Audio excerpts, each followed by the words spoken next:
신진사대부가 분화, 쪼개지는 변화가 당시 나타났다라는 사실인데요. 자, 신진사대부 대다수는 처음에 특히 공민왕의 개혁을 거치면서 성장한 세력답게 공민왕처럼 이렇게 개혁을 자꾸자꾸 추진해서 고려 원래 제도를 복구하고 왕권 강화하고 막 이러다 보면은 자연스럽게 현실 문제가 해결될 것이다. 자, 초창기 신진사대부는 대부분 이렇게 생각을 해요. 이러면서 부드럽게 천천히 개혁하면서 점진적으로 나라를 바꿔보자는 거야. 이런 걸 우리가 이제 온건파 사대부라고 많이 불렀었거든요. 근데 이 온건파 사대부들이 주류를 처음에 이루다가 공민왕이 갑작스럽게 살해를 당했죠.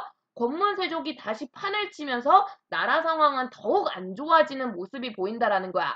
그러면서 이 신진사대부들 중에 일부가 이건 아니구나. 고려라는 껍데기를 유지한 상태에서는 개혁만으로는 절대 이 병을 치유할 수 없다라는 거야. 그렇기 때문에 아예 고려라는 나라를 멸망시키고 나라를 새롭게 바꿔서 모든 것들을 총체적으로 빨리 바꾸지 않는 한 이 사회는 절대 고쳐지지 않는다라고 뭔가 마음이 급해. 좀 변화가 많은 걸 바꿨으면 좋겠어. 요런 애들을 우리가 급진파 사대부라고 부르게 돼요. 근데 책에 따라서는 이 급진파 사대부가 결국 나라를 멸망시킨다라는 건 왕씨들이 주인인 나라에서 뭔가 성이 바뀐 왕씨가 아닌 새로운 임금이 등장한다라는 얘기죠. 이거를 이제 우리가 좀 어려운 말로 역성혁명, 성을 바꿔서 나라를 뒤바꾸는 혁명을 일으킨다라는 거야. 그래서 이거 이제 책에는 혁명파 사대부라고 부르는 책들도 꽤 많아요. 그래서 같이 좀 알아두시면 좋을 것 같은데요. 그러면 그 사대부 세력이 온건파와 급진파 둘로 쪼개집니다. 자, 그리고 둘은 보다시피 특성상 절대 섞일 수가 없어요. 한쪽은 고려 사회를 살려야 된다라고 외치고요. 한쪽은 고려 사회를 멸망시켜야 된다라고 외치거든. 그러면서 입장 차이가 상당히 큰데 이러한 입장을 대표하는 인물이 되게 웃기게도 절친이야. 자, 용건파 사대부를 대표하는 인물. 여러분 많이 이름 들어봤을 거예요. 정몽주라고 불렸던 고려 말기 대학자였던 아주 유명한 여러분 그 국어 시간에 시조 배웠다고 들었는데 그 단심가의 주인공이죠. 정몽주라는 인물이고요. 급진파 사대부는 선생님 앞에 드라마 제목 얘기하면서 살짝 언급했는데요. 정도전이란 인물이 되겠습니다. 이름에서 아주 도전 정신이 넘치지 않나요? 그죠? 나라를 망하게까지 할 만큼 도전 정신이 넘쳤던 인물. 이 두 인물이 각각 온건파 사대부와 급진파 사대부를 대표하는 인물인데 둘이 성균관 동기예요. 그러니까 같이 성균관에 들어서 생활했던 사람인데 여기에 그래서 둘이 어쩌다 친구가 됐느냐? 실은 이 정도전이란 사람이요. 출신이 되게 안 좋아요. 그러니까 정몽주는 집이 원래 되게 좀 부유하고 잘 나가던. 그래서 어렸을 때부터 풍족한 생활하면서 공부를 해가지고 성균관에 들어갔는데 이 성리학이란 학문을 만나면서 눈이 번쩍 뜨여서 그러니까 환경적으로나 타고나기를 천재성이 엄청난 거야. 그래가지고 중국에까지 이름을 알렸던 대학자인데요. 그렇게 워낙 잘나신 신분이다 보니까 친구들도 굉장히 많고 인기남이야. 완전 정몽주는 인싸야, 인싸. 그래서 성균관에서 너도 나도 정몽주랑 친해지고 싶어하고 이게 가진 게 많아서 그런가 정몽주가 되게 인성도 부드럽고 온건파에 어울리죠. 그런 인물로 유명한데요. 근데 여기 이제 이 정몽주는 뛰는 게 정도전이라는 인물인 거야. 정도전은 정몽주랑 다르게 집이 좀 안 좋아요. 왜냐하면 정도전이 이게 기록에 따르면 할머니였나가 노비 출신이야. 근데 이제 우리 앞에서 봤지만 이때가 신분제도가 많이 흔들리는 시기잖아. 그래서 이 정도전이 어떻게 신분 세탁을 잘 해가지고 또 머리가 워낙 좋아서 성균관에 들어왔는데 이게 타고난 신분이 그렇고 하다 보니까 얘가 되게 세상을 각박하게 어렸을 때부터 살아온 거야. 엄청 고난에 휩쓸리다 보니까 좀 사람이 뾰족해. 부드럽지 못해. 날카롭고 말도 되게 직설적으로 빡 대놓고 그러니까 근데 머리가 너무 좋으니까 이 말이 또 틀리진 않는다? 사람이 왜 살다 보면은 옆 사람이 잘못을 해도 아다르고 어다르다고 이게 이제 잘못을 지적해도 부드럽게 이 사람이 기분 안 나쁘게 하는 방법이 있고 그냥 대놓고 넌 이게 문제야 이렇게 하는 사람이 있고 그렇잖아. 정도전이 후자인 거야 후자. 그래서 얘는 좀 왕따야 정도전은. 그래서 성균관 친구들이 얘를 진짜 안 좋아했는데 정몽주가 보니까 이 정도전이 머리도 되게 좋고 말을 이제 이쁘게 안 해서 그렇지 하는 말 보면 틀린 게 없고 여러 가지로 그 학문에 대한 이야기를 나누거나 할 때 말이 잘 통하는 거야. 그래서 정몽주가 정도전을 다가가고 정도전도 왕따 생활로 지치고 있는데 친구가 품어주니까 너무 고마운 거지. 자기도 알거든. 자기가 좀 삐딱한 사람인 거. 그걸 받아주는 친구니까 고마운 거야. 그래서 둘이 완전 절친인데 참 운명이 잔인하죠. 나중에 이 둘은 라이벌이 돼가지고는 한쪽은 고려를 유지시켜야 된다. 한쪽은 고려를 멸망시켜야 된다. 싸우는 상태가 되는데요. 근데 여기서 이제 문제는 정도전입니다. 정도전. 집도 별 볼 일 없는 사람이 자기가 생각했을 때 이 자기 좋은 머리로는 고려를 멸망시키지 않고서는 답이 없는 거야. 이 고려 사회는. 백성들이 정말 각박하게 살고 있구나를 자기 눈으로 직접 목격한 사람이야. 그러니까 이건 아닌 거야. 우리가 개혁 외치고 있을 때 지금도 백성들은 죽어나간다는 거지. 이러한 좀 급진적인 아주 엄청난 파격적인 방법을 제안을 할 수밖에 없었다는 거고요. 근데 이게 말이 좋아. 혁명이고 나라를 바꾸자 백성을 살리자지. 쉽게 보면 영모잖아, 영모. 그러니까 정도전이 어디다 대놓고 말은 못해. 그리고 자기는 신분 출신의 여러 가지 면에서 왕이 될 그건 아닌 거야. 그러니까 나는 왕을 만들어낼 사람이지 내가 왕이 될 사람은 아니야. 그리고 내가 아무리 머리가 좋아도 이러한 엄청난 짓을 저지르려면 결정적으로 가장 필요한 건 두 가지. 백성들에게 사랑을 받아야 된다는 거. 또 하나, 그럴 만한 힘이 있어야 된다는 거. 이러한 사건을 일으킬 만큼 두 가지 요소가 필요한데 정도전이 보니까 딱 마침 우리 고려 사회에 그럴 만한 인물이 보이는 거야. 백성들에게 굉장히 사랑을 받으면서 그러면서 인성적으로도 어느 정도 증명이 된 거죠. 왕감이라는 게. 동시에 군사력이라는 막강한 힘을 가지고 이 나라를 뒤엎을 만한 능력이 있어. 누굴까? 신흥무인 세력이에요, 이게. 그래서 신흥무인, 그렇잖아. 파워도 있고 인기도 많고. 그러니까 이 정도전이 특히 이 신흥무인 중에 가장 대표주자였던 최영과 이성계가 당시 왕감이라고 생각합니다. 그러니까 내가 만약에 나라를 이렇게 고려를 멸망시키고 뒤엎어서 새로운 국가를 세운다면 최영 내지 이성계 둘 중에 한 명이 왕이 되는 게 맞는데 그 중에서도 정도전이 좀 더 주목한 사람은 이성계였죠. 왜냐?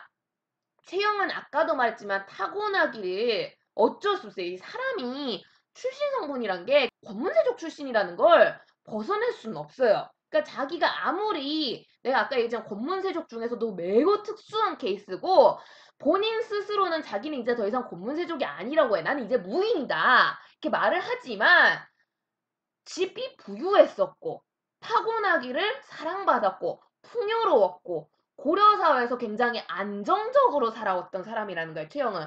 게다가 무인으로 탈바꿈한 지금도 백성들에게 사랑을 받고 자, 이 최영이란 인물은 고려라는 나라에 대해서 불만을 크게 가질 리가 없다라는 거지. 뭐 그동안 고려가 나한테 잘못한 게 없는데 최영은 자기가 권문세족이란 자리를 뛰쳐나와서 나라를 지켜야겠다 다짐할 만큼 이 사람은 나라에 대한 사랑이 컸다라는 거야. 그런 사람한테 고려 멸망시킵시다. 맞아 죽지. 안 된다라는 거고요. 반면 이성계는 아까 내가 에피소드에도 얘기했지만 함경도 촌놈이란 이유로 원나라를 배신했다는 여러 가지로 손가락질 받으면서 어렸을 때부터 굉장히 힘든 생활을 했었던 사람이고요. 자신하고 그러면서 처지도 비슷해.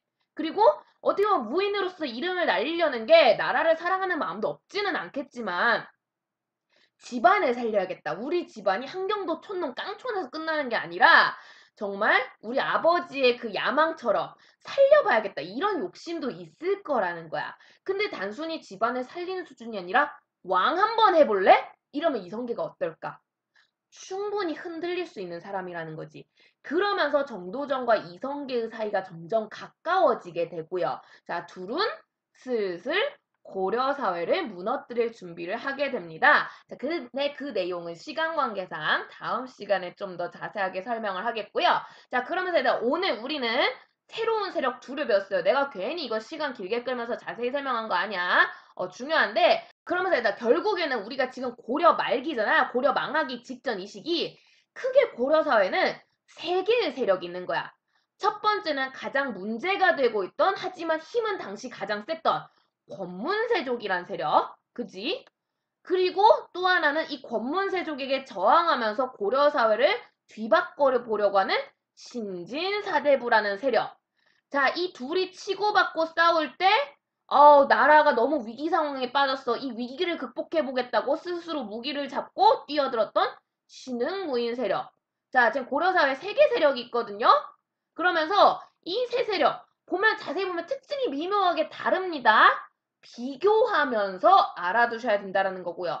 특히 그 와중에 또 신진사대부는 지들끼리도 비교하기 좋다라는 거야. 그래서 각 세력의 특징 및 주장, 지향점, 성장 배경, 요런 것들을 좀 비교해서 알아두시면 좋겠는데요. 이런 중요한 내용이 그냥 나오면 재미없지. 항상 역사는 그렇듯이 이유 없이 이렇게 설명하지 않아요. 사료라는 게 존재한다라는 거고요. 우리 교과서가 근데 매우 좋은 사료를 친절하게 제시를 했어. 교과서 139쪽 잠깐만 볼게요. 교과서 다들 피셨나요? 보시면 얘들아 문제에서도 고려 후기 정치 세력의 성향을 비교해보자. 그래서 1, 2, 3 줬단 말이야. 즉 고려 후기에는 세 개의 정치 세력이 등장했었다라는 거고요. 자, 각 세력별로 뚜렷한 뭔가 차이가 있다라는 거지. 여러분이 이 그림 없어도 글 내용만 봐도 이게 무슨 세력이구나 눈치를 깔 수 있어야 돼요. 또 자료 1 같은 경우 보시면요. 자, 내용에서 이런 내용이 나와요. 제 여동생은 원래 공여로 보내졌다가 황후가 되었어요. 그래서 저는 정동행성에서 활약을 했고요. 넓은 농장도 있고요. 백성들 데려다가 경작도 하고요. 음서를 가지고 권력도 확대했어요. 이런 내용들이 들어가 있거든요. 자, 정동행성. 원나라가 우리 내정간섭하도 원나라 기구인데 거기에서 높은 집이 올랐대. 대농장, 음서, 뭡니까? 그치, 내용만 봐도 이게 권문세족이구나 알 수 있어야 된다라는 거고요. 그리고 이런 것들을 봤을 때 얘는 어느 나라랑 굉장히 친밀하게 지내려고 할까? 그치. 자기 여동생이 황후니까, 친원적인 성향이 있겠구나. 우리는 파악할 수 있다라는 거지. 그러니까 정동에서 일하려고 했겠죠. 그러다 조금 더 깊게 들어가면, 여동생이 황후가 됐대. 사람이 누굴까, 이 사람? 그치. 앞에 우리 배웠던 기철입니다. 공민왕이 죽였던. 그래서 권문세족, 그 중에서 특히 기철의 이야기를 이용해서 자료 1번이 만들어진 거고요. 자, 반면 자료 2번 같은 경우 저는 과거의 급제에서 관직에 올랐고요. 성균관에서 일을 하고요. 그리고 권문세족의 간섭으로 뭔가 방해를 받았어요. 권문세족이 원과 친하자 했을 때 반대를 했대. 그 얘기는 바꿔 말하면 얘는 명과 친하자, 친명을 주장했다는 얘기고요. 그쵸? 그래서 밑에 보시면 명과 국교를 유지하는 게 더 중요하다. 이런 얘기를 하고 있죠. 과거, 성균관, 권문세족과 사이가 나빠, 친명, 이런 것들 봤을 때, 이건 신진사대부구나 알 수 있어야 된다는 거고요. 미안, 자꾸 깜빡거리네. 쏘리. 왜 이러지? 신진사대부라는 거 우리가 알 수 있다라는 거고요. 특히 이건 내가 이제 설명을 자세히 안 해서 잘 모르겠지만, 이게 이제 신진사대부 중에서도 정몽주예요, 정몽주. 이 사람은 정몽주 일화를 다루고 있습니다. 그래서, 같이 알아두시면 좋을 것 같고요. 자, 마지막으로 자료 3번. 요거는 내가 설명 안 해도 뭔지 알겠죠? 신흥무인 세력. 자, 그럼 신흥무인 세력이라는 걸 알 수 있는 특징이 뭐가 있을까? 군사력, 공건적, 외구, 체형, 이런 거 보여요. 그지? 그래서, 이건 신흥무인이구나 알 수 있는데요. 그 중에서도 사람 이름으로 따지면 얘들아, 누굴까? 아빠가 이자춘이래.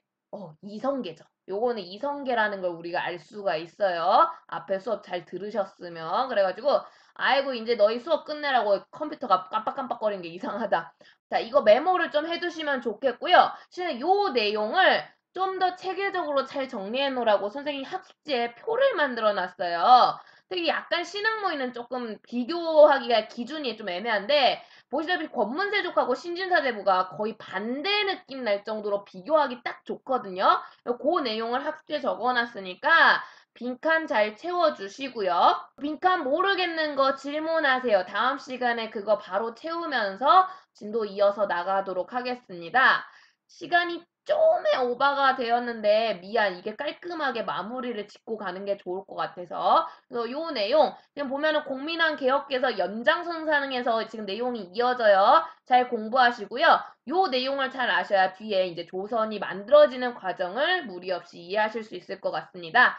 그리고 다음 주 계속 얘기해요. 수행평가야 얘들아. 제발 공부 좀 해옵시다. 힘내시고요. 다음 시간에 봐요. 안녕.